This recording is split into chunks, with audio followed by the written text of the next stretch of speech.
क्योंकि ताज़ा वैश्विक रिपोर्ट बताती है, भारत ने 5 वर्षों में जिस सेक्टर पर सबसे ज्यादा ध्यान दिया है, वही सेक्टर दो महाशक्तियों की ताकत की असली नींव है। एक, दुनिया की सबसे पुरानी आर्थिक शक्ति और दूसरा, 21वीं सदी की सबसे तेज उभरती महाशक्ति।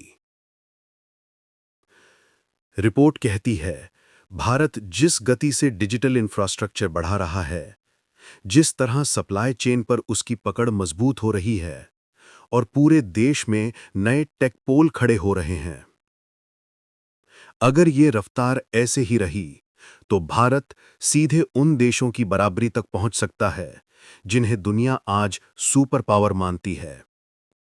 लेकिन असली खेल अब शुरू होता है, क्योंकि इस बदलाव के पीछे सिर्फ तकनीक नहीं, एक राष्ट्रीय मिशन है जो अभी तक आधिकारिक रूप से सामने नहीं आया।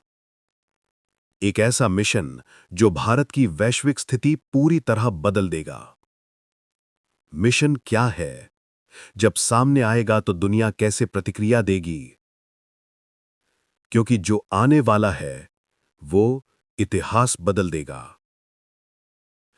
विशेषज्ञ बताते हैं, इस मिशन का नाम है project Vyom next. Space technology, quantum network, artificial intelligence और वैश्विक डेटा इंफ्रास्ट्रक्चर को एक साथ जोड़ने वाला कार्यक्रम। और यहीं से कहानी रोमांचक हो जाती है, क्योंकि यही वो सेक्टर है जिस पर दो महाशक्तियां दशकों से राज कर रही थीं। और अब भारत उसी क्षेत्र में प्रवेश कर चुका है जहां पहुंचने में कई देशों को दशकों लग जाते हैं। लेकिन असली मोड़ अभी बाकी है।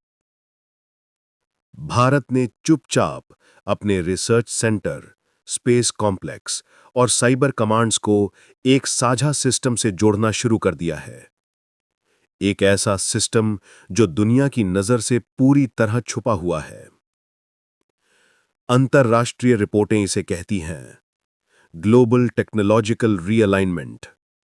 और अगर यह सफल रहा तो 21वीं सदी का अगला सुपर पावर कोई पुराना देश नहीं होगा, बल्कि एक नया गठबंधन जिसकी धुरी भारत होगा। लेकिन असली झटका अभी बाकी है। इन सभी देशों में से एक देश ऐसा है जिसे अब तक छुपाया गया, लेकिन वही असली किंग मेकर है। वो देश है ब्राजील। भारत और ब्राजील मिलकर बना रहे हैं साउथ ग्लोबल टेक कॉरिडोर। अगर यह परियोजना सफल होती है तो दुनिया का शक्ति संतुलन हमेशा के लिए बदल जाएगा। सवाल यह नहीं कि भारत कहां जाएगा, सवाल है क्या दुनिया तैयार है? क्योंकि कहानी यहां खत्म नहीं होती। असल में यहीं से दुनिया के नए अध्याय की शुरुआत होती है।